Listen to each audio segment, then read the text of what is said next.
Hello friends.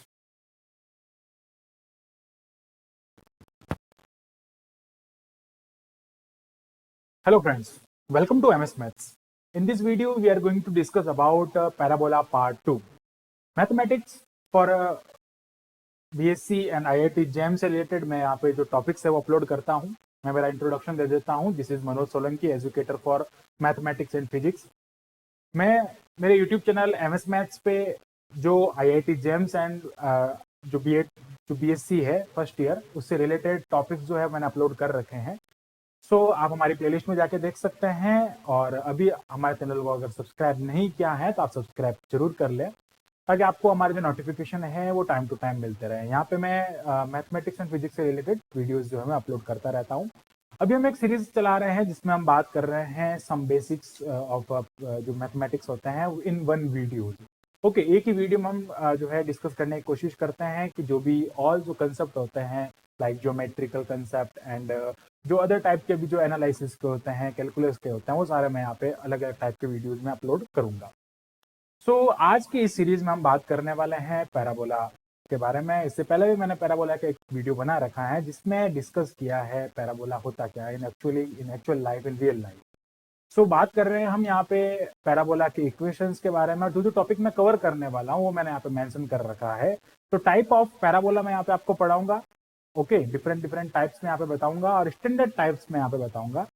And equation of tangent line की equation को मैं यहाँ पे डिस्कस करेंगे. एंड स्टैंडर्ड इक्वेशंस जो है पैराबोला की उनके बारे में डिस्कस करेंगे. And parametric form, Cartesian form, सब के बारे में डिस्कस करेंगे. फिर मैं यहाँ पे लेने वाला हूँ condition of parabola in conic. जो कॉनिक होता है उसमें पैराबोला की जो कंडीशन होती है वो क्या होती है उसके बारे में भी डिस्कस करूंगा. एंड लास्ट में हम बात करेंगे most important topic that is polar equation of parabola, means polar form of parabola के बारे में हम यहाँ पे डिस्कस करेंगे. That is the most important topic. तो बने रहिए हमारे साथ में लास्ट तक ताकि ये जो टॉपिक में है आपको बिल्कुल क्लियरली समझ में आ जाए. सो बात करता हूँ मैं यहाँ पे पैराबोला के बारे में. और पैराबोला पार्ट 2 में हम यहाँ पे डिस्कस करेंगे. जो टॉपिक है वो मैंने आपको बताया यहाँ पे, जो टॉपिक मुझे डिस्कस करना है यहाँ पे. सो अब स्टार्ट करता हूँ मैं वीडियो और इसमें हम देखते हैं कि जो टॉपिक डिस्कस करना है वो क्या है. Okay, so first of all मैं देखता हूँ यहाँ पे types of parabola. Types of parabola में हम बात करेंगे इक्वेशंस के बारे में. ओके, और इक्वेशंस किसकी इक्वेशन होंगी, जो पॉइंट यहाँ पे मेंशन कर रखे हैं इन सारे पॉइंट्स के बारे में मैं डिस्क्रिप्शन दूंगा. ओके, इन सारे पॉइंट्स को हम यहाँ पे देखेंगे. 1 मिनट. ओके, तो इन पॉइंट्स को हम यहाँ पे डिस्कस कर लेंगे. फर्स्ट ऑफ ऑल, इस टाइप का जब भी आपको डायग्राम मिलता है तो ये जो पैराबोला होता है ये क्या होता है. अच्छा, एक चीज मैं बताना चाहूंगा कि जो हमारा पार्ट 1 है, पार्ट 1 में हमने क्या डिस्कस किया था वो जरूर आप देखें. अगर पार्ट 1 आपने नहीं देखा है तो ये वीडियो बिल्कुल भी ना देखें, क्योंकि पार्ट 1 अगर आप देखेंगे तभी आपको ये समझ में आएगा. और पार्ट 1 की कुछ बातें जो है मैं आपको यहाँ पे बताने की कोशिश करूंगा. लेकिन जो चीजें मैंने उसमें बताई है डेफिनेशन से रिलेटेड, उसके कुछ कंडीशन से रिलेटेड, वो मैं यहाँ पे नहीं बता पाऊंगा. सो बेसिकली पैराबोला ये डायग्राम होता है. और ये डायग्राम जो होता है, इस डायग्राम में अगर आपको इस कंडीशन का डायग्राम मिल रहा है जो आप यहाँ पे पीछे स्क्रीन पे देख रहे हैं, और इस कंडीशन का जो डायग्राम मिल रहा है, इस कंडीशन का उस तरफ जो देख रहे हैं, इस कंडीशन के डायग्राम से क्या होता है कि इसकी जो इक्वेशन होती है, इस इक्वेशन को हम कहते हैं Y square. 1 minute. Y square is equal to 4ac. इसकी जो इक्वेशन होगी वो क्या हो जाएगी, Y square is equal to 4ax. अब बेसिकली इसको आप इस टाइप से समझ सकते हैं कि ये जो Y square is equal to 4ax है ये क्या होता है. Okay, Y square is equal to 4ax में अगर मैं आपको बताऊं कि अगर मैं बात करूं कि आपके पास में कोई एक कर्व है x is equal to Y square, तो x is equal to Y square कैसे बनेगा, कर्व इस टाइप से बनता है. और अगर मैं इसमें प्लस माइनस ऐड कर देता हूं, इधर और इधर प्लस माइनस अगर ऐड करता हूं तो ये शेप जो बनता है उसी शेप को हम कहते हैं पैराबोला. सो इसकी स्टैंडर्ड इक्वेशन क्या होगी इस टाइप के पैराबोला की, that is the Y square is equal to 4ax. Okay, फिर बात करता हूं फोकस. अब फोकस, डायरेक्ट्रिक्स, वर्टेक्स, ये सारा हमने जो हमारे जो प्रीवियस वीडियोस में डिस्कस किया था, कौन क्या होता है, एकदम बिल्कुल पॉइंट टू पॉइंट डिस्कस किया था. तो मैं यहाँ पे वापस बताऊंगा कि फोकस एक ऐसा पॉइंट होता है जो एक्सिस ऑफ सिमेट्री. अब बात करते हैं एक्सिस ऑफ सिमेट्री का मतलब क्या होता है. ये जो लाइन होती है इसको हम कहते हैं axis of symmetry. Okay, axis of symmetry जो होता है, एक्सिस ऑफ सिमेट्री पर ही एक पॉइंट होता है जिसको फोकस कहते हैं. इसका फोकस जो होगा वो एक्स एक्सिस पे, बेसिकली ये एक्स एक्सिस है, ये वाई एक्सिस है. This is minus X axis and this is minus Y axis. तो यहाँ पे जो भी पॉइंट होगा उसका कोऑर्डिनेट क्या हो जाएगा, a कॉमा 0, इसलिए हम इसका जो फोकस है उसको लिखेंगे a कॉमा 0। ओके, फिर बात करता हूं मैं डायरेक्ट्रिक्स। अब देखो डायरेक्ट्रिक्स क्या होता है। डायरेक्ट्रिक्स बेसिकली अगर मैं बात करूं तो एक ऐसी लाइन होती है जो यहाँ पे होती है। ओके, ये होती है लाइन जिसको हम बात करते हैं, जिसको हम कहते हैं डायरेक्ट्रिक्स। ओके, ये जो डायरेक्ट्रिक्स है ये फिक्स्ड लाइन होती है। ओके, ये क्या होती है, एक फिक्स लाइन होती है। डायरेक्ट्रिक्स जो क्या होती है, एक फिक्स लाइन होती है, और यहीं से हम पैराबोला की जो डेफिनेशन है वो यहाँ से इसको प्रूफ भी करते हैं, समझने की कोशिश भी करते हैं, जो सारा हमने हमारे फर्स्ट वीडियो में बताया है। ओके, तो डायरेक्ट्रिक्स की जो इक्वेशन होगी वो क्या हो जाएगी, उसके बारे में डिस्कस कर लेता हूँ। तो बेसिकली डायरेक्ट्रिक्स की इक्वेशन जो है वो कैसे डिफाइन करते हैं, तो डायरेक्ट्रिक्स से लेके इस एक्सिस या फिर इस वर्टेक्स, ये जो पॉइंट दिख रहा है आपको, यहाँ तक की डिस्टेंस को हम कहते हैं ए। क्या कहते हैं, ए कहते हैं। तो ये हो जाएगा ए, और इसके आगे की जो इसके आगे की जो सॉरी 1 मिनट, ये जो है इसको हम एक्स कहेंगे, इसको हमने x कहा है, और यहाँ से यहाँ तक की डिस्टेंस जो है, फोकस तक की डिस्टेंस, इसको हमने a कहा है। तो इसकी जो डिस्टेंस है वो क्या हो जाएगी, डायरेक्ट्रिक्स की डिस्टेंस या इक्वेशन को अगर मैं बात करूं तो x plus A is equal to क्या हो जाएगा, 0 हो जाएगा। कैसे हुआ वो मैंने बता दिया आपको कि यहाँ से यानी कि ओरिजिन से OF जो डिस्टेंस है उसको हमने यहाँ पे क्या लेट किया है, OF डिस्टेंस को हमने a लेट किया है, एंड फिर वापस इस लाइन की इससे जो डिस्टेंस है उसको हमने x लेट कर लिया। ओके, फिर मैं बात करता हूँ यहाँ पे जो वर्टेक्स है वो क्या होगा। वर्टेक्स बेसिकली जहाँ से स्टार्ट होता है, जहाँ से जो कर्व है वो शार्पनेस, जहाँ पे ना जो कर्व पैराबोला बन रहा है वो एकदम शार्प हो जाता है। ओके, तो वो वर्टेक्स यहाँ पे क्या है, 0,0 मीन्स ओरिजिन ही यहाँ पे वर्टेक्स है। वर्टेक्स जो ओरिजिन है, जो वर्टेक्स है। ओके, फिर बात करता हूं मैं एक्सिस की। तो एक्सिस की अगर बात करता हूं तो ये कौन सी एक्सिस पे है, ये प्लस एक्स एक्सिस पे है। इसको ध्यान रखें, ये कौन सी एक्सिस पे, प्लस एक्स एक्सिस पे, इसलिए हम इसको कह देंगे प्लस एक्स एक्सिस। तो इसकी जो एक्सिस है वो क्या हो जाएगी, प्लस एक्स एक्सिस हो जाएगी। फिर बात करता हूँ latus rectum. Latus rectum is the most important thing. देखो लेटस रेक्टम क्या होता है। लेटस रेक्टम की अगर मैं बात करता हूँ तो latus rectum a line which passes through the focus and right angle the axis of symmetric. जो एक्सिस ऑफ सिमेट्रिक जो होती है उसके जो है वो राइट एंगल्ड होती है और फोकस से पास होती है। इसको हम हिंदी में नाभिलंबी कहते हैं। इसकी जो इक्वेशन है, मैं उसकी सॉरी इसकी जो लेंथ है ना उसकी बात करूंगा। बेसिकली लेटस रेक्टम की जो लेंथ है ना उसकी बात करूंगा। तो लेटस रेक्टम की लेंथ होती है 4a। ओके, ये कितना हो जाता है, लेटस रेक्टम की लेंथ यहाँ पे आएगी आपके पास में 4a हो जाएगी। फिर बात करते हैं एंड ऑफ लेटस रेक्टम। ये वाले जो पॉइंट्स है ना यहाँ पे आप जो देख रहे हैं, 1 मिनट, ये जो पॉइंट्स है, ये सारा मैं आपको एक मैं डायग्राम एक मैं एक्सप्लेन करूंगा, और बाकी जो डिफरेंट टाइप होके उसमें मैं डायरेक्ट चलूंगा। ओके, एक में मैं सारा जो है वो एक्सप्लेन कर देता हूँ। अब ये 4a है, मींस क्या हो जाएगा, ऊपर सेमी लेटस रेक्टम क्या हो जाएगा, ये 2a हो जाएगा और ये 2a हो जाएगा। तो इस पॉइंट्स को आप फाइंड कर सकते हैं ना, नीचे की तरफ है तो क्या हो जाएगा, अगर नीचे की तरफ मैं बात करता हूँ, एक पॉइंट हो जाएगा इसका a,2a। ओके, ये जो डिस्टेंस है यहाँ से यहाँ तक वाई डिस्टेंस कितनी है इसकी, ए है ना, वाई डिस्टेंस ए हो जाएगा यहाँ से ये। तो ए कॉमा क्या हो गया, 2a हो गया, और नीचे की तरफ अगर बात करता हूँ तो a कॉमा -2a हो जाएगा। सो ये होता है end of the latus rectum. अब बात करते हैं लाइज इन कौन से क्वाड्रेंट में ये लाइज करता है। तो क्वाड्रेंट की अगर बात करते हैं तो फर्स्ट एंड फोर्थ क्वाड्रेंट में, फर्स्ट एंड फोर्थ क्वाड्रेंट में जो है ये लाइज करता है। ओके, हमने इसके जो है एक किसमें लाइज करता है उसके बारे में भी डिस्कस कर लिया है। अच्छा, फिर मैं बात करता हूँ, ये फर्स्ट एंड फोर्थ क्वाड्रेंट में हो गया। फिर बात करता हूँ इसके सेकंड टाइप के बारे में। सेकंड टाइप जो है इसकी इक्वेशन क्या होगी उसके बारे में मैं यहाँ पे डिस्कस कर लेता हूँ। तो आप देख रहे हैं यहाँ पे कि जो सेकंड टाइप जो है उसकी इक्वेशन यहाँ पे जस्ट उसका अपोजिट बन रहा है, इसलिए इसकी जो इक्वेशन है that is the y square is equal to -4ax हो जाएगा। ओके, अब अपोजिट हो जाएगा, फोकस सेम रहेगा, सॉरी फोकस जो है वो इसका यहाँ पे हो जाएगा, तो क्या हो जाएगा, -a,0 हो जाएगा ना, तो फोकस हो गया -a,0। फिर डायरेक्ट्रिक्स की अगर बात करूं, डायरेक्ट्रिक्स इसके लिए क्या हो जाएगी, सिमिलरली मैं यहाँ पे डायरेक्ट्रिक्स ड्रॉ कर लेता हूँ, तो ये हो जाएगी इसकी डायरेक्ट्रिक्स। अब बात करता हूं मैं इसकी लेंथ की, तो ये यहाँ से यहाँ तक क्या हो जाएगा, x हो जाएगा। ओके, सॉरी ये पूरी डिस्टेंस, सॉरी यहाँ से यहाँ तक पूरी डिस्टेंस x है, और ये भी अगर पूरी डिस्टेंस की बात करता हूँ तो ये x हो जाएगा। या फिर अगर बात करता हूँ मैं यहाँ से, चलो यहीं से ले लेते हैं, ये पूरी डिस्टेंस x हो जाएगी और ये जो है वो a हो जाएगी। तो ये क्या हो जाएगा, x minus a is equal to 0। Okay, x minus a हो जाएगा। बेसिकली आप इसका अपोजिट याद रख सकते हैं, इसका इसमें प्लस है इसमें माइनस होगा, वर्टेक्स की अगर मैं बात करता हूँ तो इसमें भी वर्टेक्स जो है वो ओरिजिन ही है, यहाँ से देख सकते हैं शार्पनेस जो है वो ओरिजिन से स्टार्ट हो रहा है। लेटस रेक्टम की अगर मैं बात करूं यहाँ पे, तो लेटस रेक्टम क्या हो जाएगा, लेटस रेक्टम की लेंथ जो है वो ऑलवेज 4a होगी। ओके, ये इसमें a डिस्टेंस है, यहाँ से यहाँ तक की जो डिस्टेंस है ना, इसकी यहाँ फोकस से यहाँ तक की जो डिस्टेंस है, that is the a distance. Okay, फिर बात करता हूँ मैं एंड ऑफ माइनस ए में प्लस ए है। ओके, फिर बात करता हूँ मैं एंड ऑफ लेटस रेक्टम। तो एंड ऑफ लेटस रेक्टम में क्या होगा, अब जो है ना वो एक्सिस एक्स एक्सिस में क्या हो जाएगा, माइनस हो जाएगा। तो end of latus rectum that is minus A comma 2a।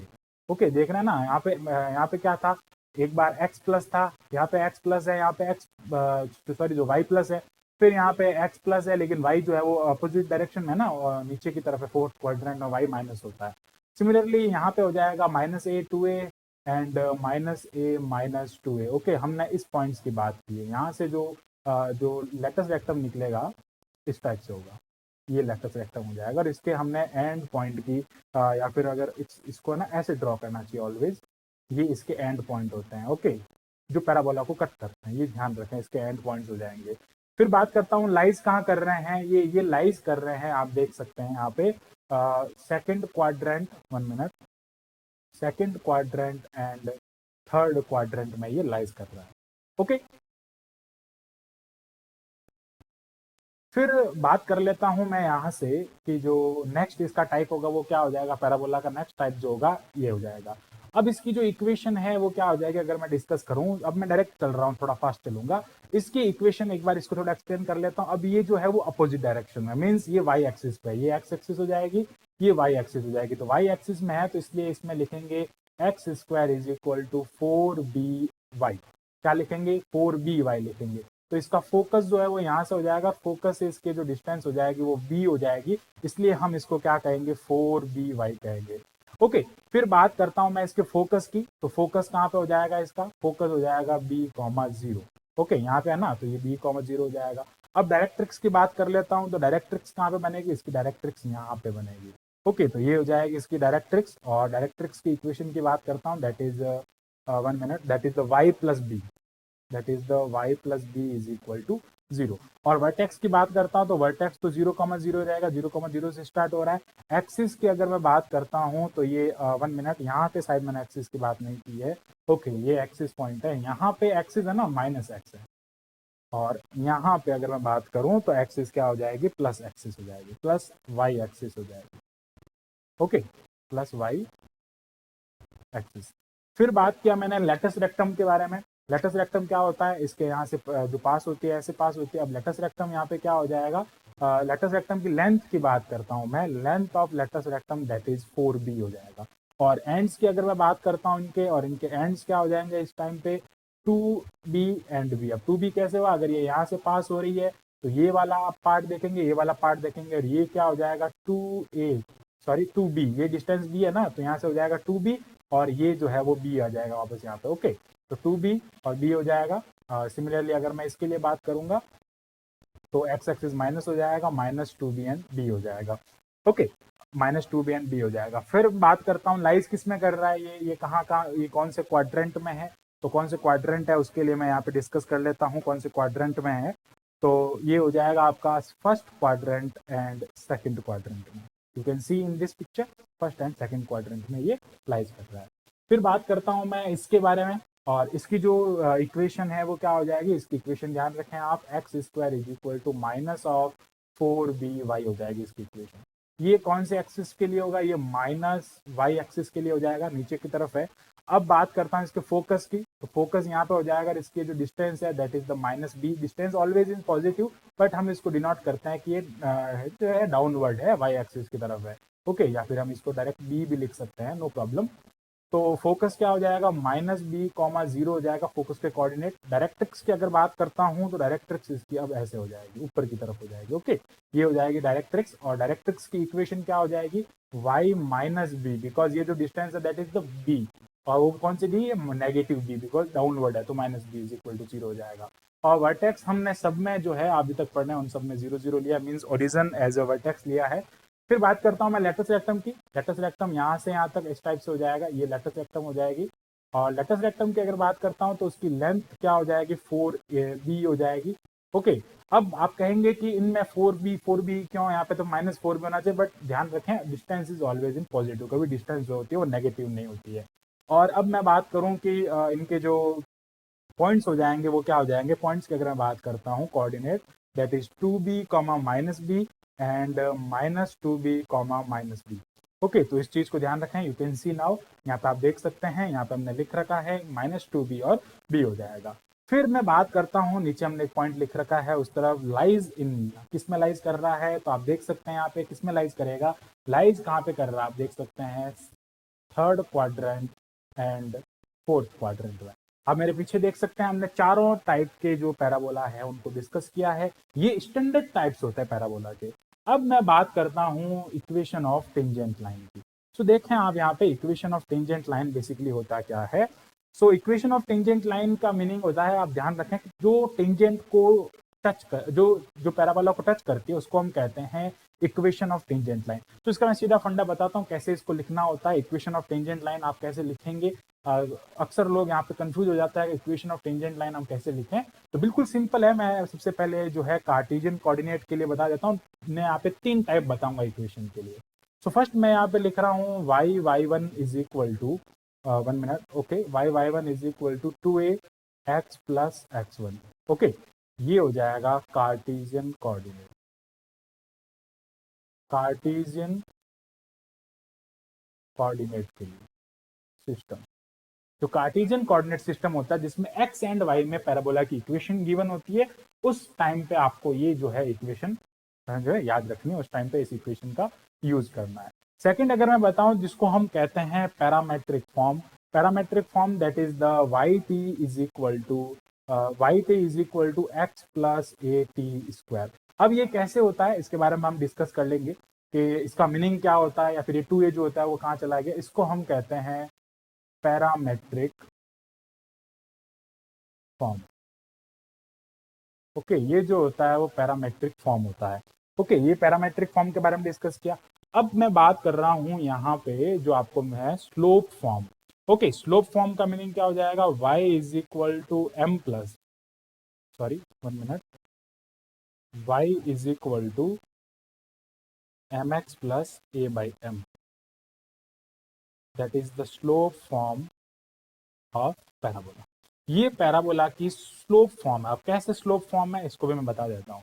Actual में ध्यान रखें कि स्लोप का मतलब क्या होता है, देखो y is equal to M X plus C, y is equal to M X plus C is the slope form of the line. उसी लाइन को हमने पैराबोला में कन्वर्ट किया, बिकॉज एक टेंजेंट लाइन क्या होती है, एक लाइन ही तो होती है ना। टेंजेंट लाइन का मीनिंग क्या होता है, लाइन। ओके, उसी लाइन को हमने क्या किया, यहाँ पे कन्वर्ट कर दिया उस टेंजेंट लाइन में। इसको हम कहते हैं स्लोप फॉर्म, जिसमें m जो होता है वो क्या होता है उसके बारे में भी डिस्कस कर लेता हूँ। एक्चुअल में ये इस टाइप से होती है, यहाँ पे डिस्कस कर लेता हूँ। चलो, ax plus B Y plus C is equal to 0।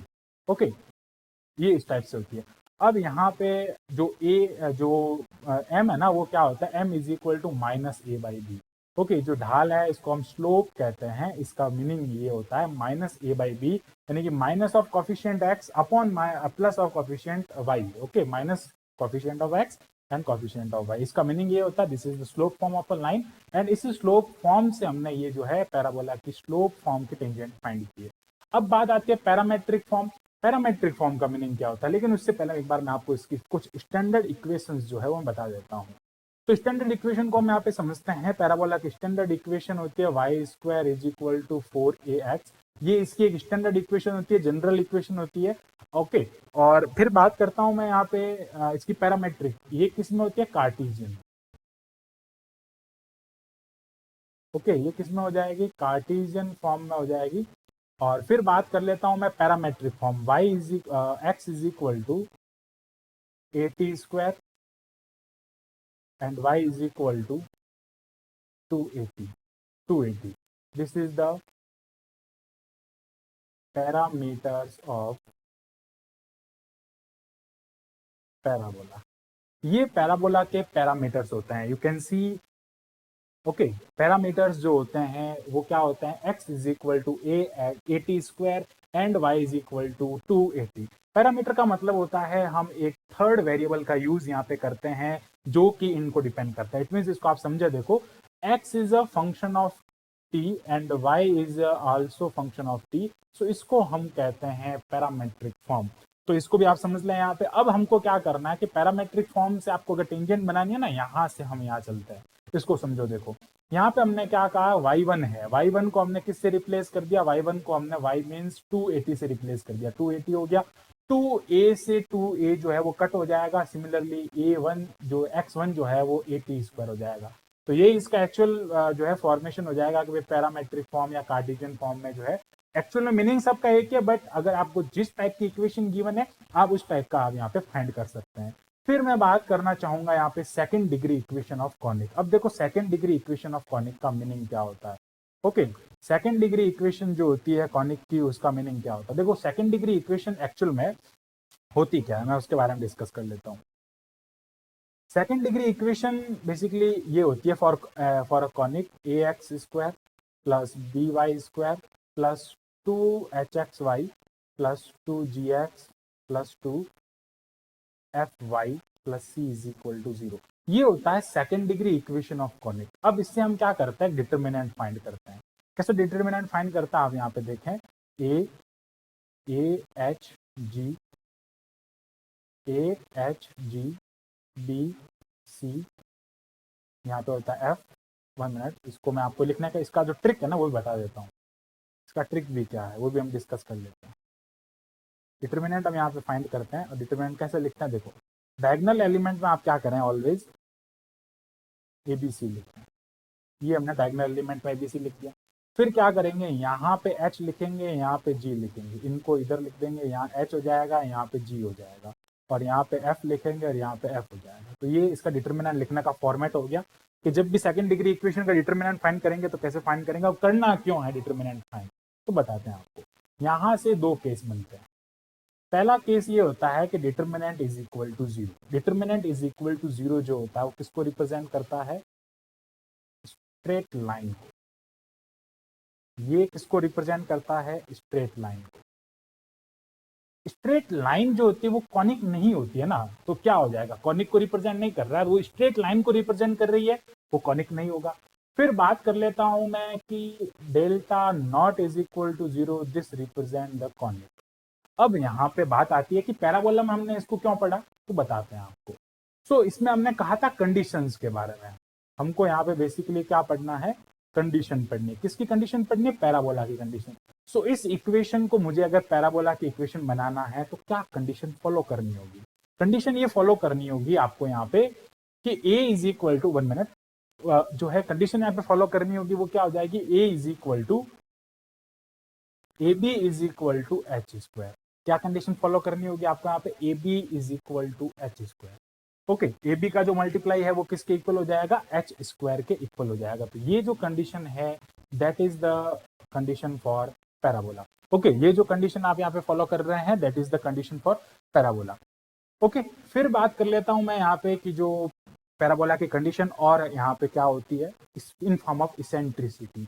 अब देखो इसेंट्रिसिटी की फॉर्म में ई जो होता है वो 1 होता है, यही पैराबोला की डेफिनेशन होती है ना, कि जो फिक्स्ड लाइन होती है और फिक्स्ड पॉइंट के बीच का जो एक रेशियो जो होता है वो इक्वल होता है, या फिर वो 1 के इक्वल होता है, और या फिर जो फिक्स्ड डिस्टेंसेज जो होती है वो इक्वल होती है किसी एक पॉइंट की, तो उसी को हम कहते हैं इसेंट्रिसिटी। जो रेशियो होता है साइड्स का वो इसेंट्रिसिटी होता है, और उस रेशियो में इसका जो रेशियो 1 होता है और वो कांस्टेंट होता है, इसेंट्रिसिटी होता है। इसको मैं आगे एक्सप्लेन कर लेता हूँ। चलो, ये बेसिकली था सेकंड डिग्री इक्वेशन में। ये कंडीशन किसको रिप्रेजेंट करती है, पैराबोला को। ये पैराबोला को रिप्रेजेंट कर रही है। अब बात करता हूं मैं यहाँ पे पोलर फॉर्म्स के बारे में। सो पोलर इक्वेशंस ऑफ पैराबोला। तो पोलर इक्वेशन ऑफ पैराबोला का क्या मीनिंग हो जाएगा, देखें आप यहाँ पे। Polar equation of parabola basically होता क्या है, तो मैं आपको बता देता हूं कि पोलर इक्वेशन क्या क्या होती है पैराबोला की, और उसके बारे में हम आप डिस्कस करेंगे। सो बेसिकली ध्यान रखें कि polar equation of parabola that is 1 plus cos theta. चलो कॉनिक की बताता आपको पहले। पोलर इक्वेशन ऑफ कॉनिक, हम पहले कॉनिक को डिस्कस कर लेते हैं। Polar equation of conic that is the 1 plus, नीचे लिख देता हूं, 1 plus E cos theta is equal to L by R.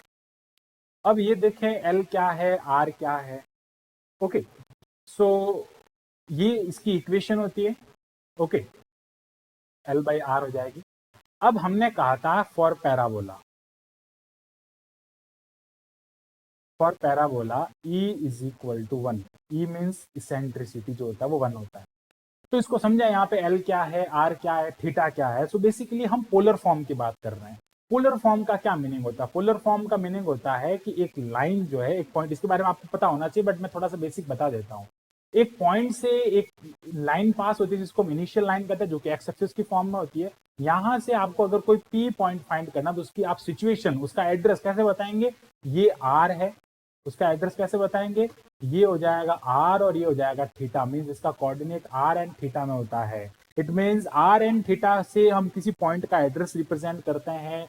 That system is called the polar coordinate system. Okay, जहां पे ये जो पॉइंट होता है ये ओ, ये पोल कहलाता है, ये इसकी इनिशियल लाइन होती है, this is the initial line, and ये पॉइंट जो होता है इसका कोऑर्डिनेट हो जाएगा आर एंड थीटा। सो ये बेसिकली होता है पोलर कोऑर्डिनेट सिस्टम। तो ऐसे ही हम क्या करते हैं, हमने यहाँ पे फोकस लिया, इससे हमने क्या करना है यहाँ पे, 1 मिनट देखो, यहाँ पे ये यहाँ से क्या हो जाएगा, आर हो जाएगा। ओके, और ये इसकी डिस्टेंस हो जाएगी यहाँ से यहाँ तक।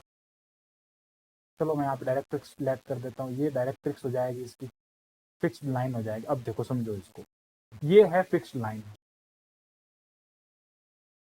यहां से ये हो जाएगा आर और ये हो जाएगा थीटा। अब बात आती है एल की, एल क्या है इसमें वो भी समझ लो। एल बेसिकली यहां से कुछ नहीं है, ये इस टाइप से है। जो लेटस रेक्टम होता है, नाभि लंब जो होता है, उसकी होल लेंथ जो होती है that is 2l, sorry 4l। Okay, नाभि 4l 4a लिख सकते हैं।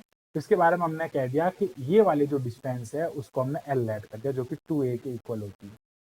पूरा हमने अभी बात किया था कि ये 4a होता है।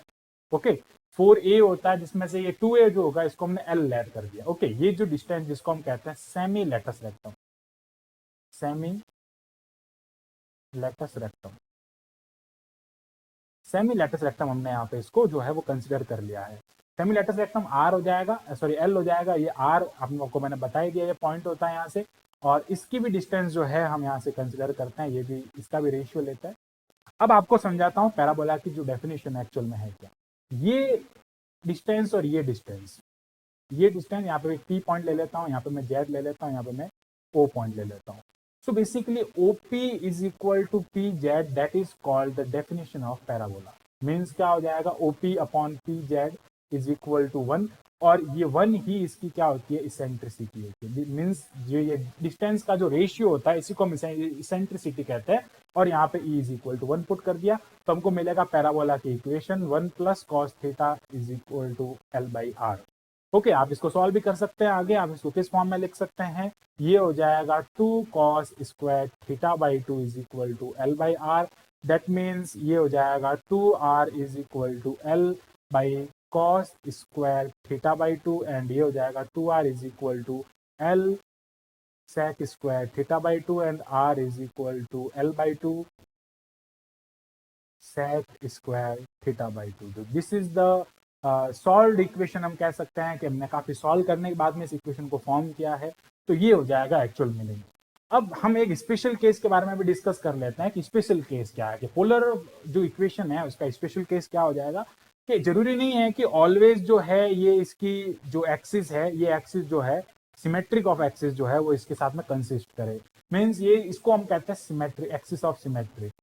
ये हो जाएगा एक्सिस ऑफ सिमेट्रिक, जो कि इसके फोकस से पास होती है। ऐसा हम कंसिडर करते हैं कि इसका फोकस जो है वो यहाँ पे है।